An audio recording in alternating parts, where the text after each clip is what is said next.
That's okay? That's fine. Good.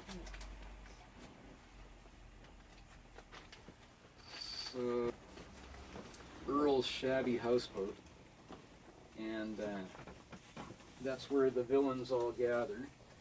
And of course, they've got Jenny, and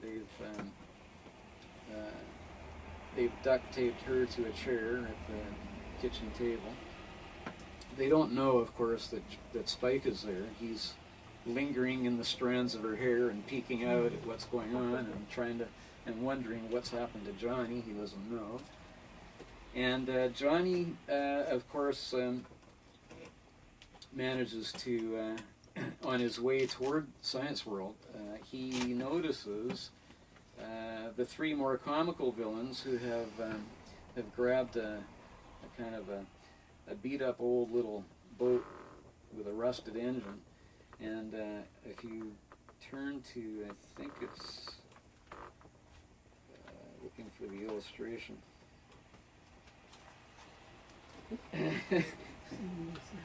Rub-a-dub-dub, three goons in a tub. They're on their way to the houseboat. And in the background you can see Johnny speeding on the seawall on his mountain bike, and then further in the background you can see City Hall as well. And Johnny now has a trace on these guys, and he discovers where the houseboat is, and he sneaks up and he peeks in one of the windows of the houseboat to see what's going on. And we catch him on page 83, and I'll just read from there. Johnny cautiously peered through the nearest window and had to dodge his head to see between several brightly colored birds as they shuffled and fidgeted, sensing his presence. Part of this mob's operation is they import exotic animals. Spike's attention was captured by the bird's movement, but what captured him more was Johnny's hooded head moving from side to side behind that dark pane of glass. He whispered ever so soft in Jenny's ear, "Don't look directly, Jennifer, but my mate is here and ready to rescue. Take a quick glance, the window, behind the birds." It was just a millisecond, no more, as Johnny's eyes made contact and recognized the beautiful Jennifer Goff, thankfully alive, but bound to a chair and surrounded by villains. Johnny ducked his head, and to avoid any chance of being seen, worked his way around quickly to the back of the houseboat. So, unfortunately, Randy does happen to catch a glimpse of Johnny through one of the windows, and he sneaks up behind, grabs Johnny, hauls him into the houseboat, and now they've got Johnny also with duct tape bound to a chair next to Jennifer at a table. And at this point in time, Johnny happily does discover that Spike is with her, and who knows, maybe we can figure this thing out. So I think I'm going to leap really further ahead, but I will turn to page 97 and show you this illustration. And if you're a cat lover, you're going to love, this is Slim Pickens. He's a 9-pound calico, and and that's Spike pestering the cat, getting the cat closer and closer to Johnny's duct-taped hands, hoping that the cat will swipe away, and as it turns out, the cat swipes away and frees Johnny. So we have a chance now. And there's quite a, I would say, a high-powered climax, which I'm not going to make comment about, other than to say that good old Johnny and Spike save the day. They save Jennifer. Johnny wins the reward money from her aristocratic lumber baron, wealthy father. And Spike's identity is kept unknown.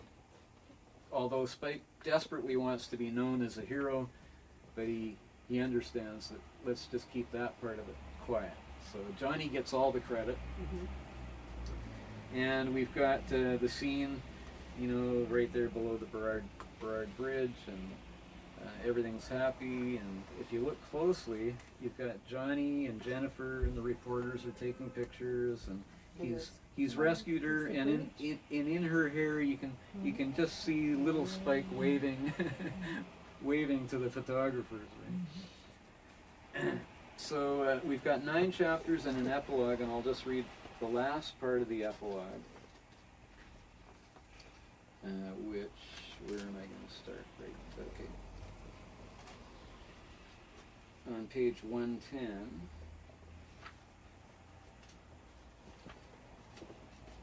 and we've got, the police have offered to give Johnny a ride home, but he has quietly refused. Having quietly refused a ride home, Johnny contentedly took the Magnum and made his way to the seawall. Spike had returned to his strategic position within the folds of Johnny's toque. The peaceful ride along the south side of False Creek was characterized by an intimate silence and sense of pride. Neither friend spoke a single word until Johnny pulled the bike up alongside the shed door. Spike gave a very stout salute to Johnny as he closed the door and clicked the padlock shut. The boy from Kitsilano slipped into the house and silently crept up to the sanctuary of his bedroom.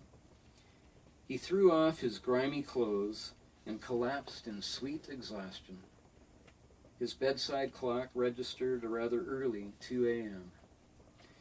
So Johnny reached over and made sure to shut off the alarm before sinking his ruffled and sweat-caked head into the heavenly softness of his pillow. Deep and welcome sleep descended quickly, though it seemed he had barely closed his eyes when the shaking grip of Audrey Upanishad, his mother, slowly brought him to his senses. "Up and at 'em, Johnny. It's 7 o'clock.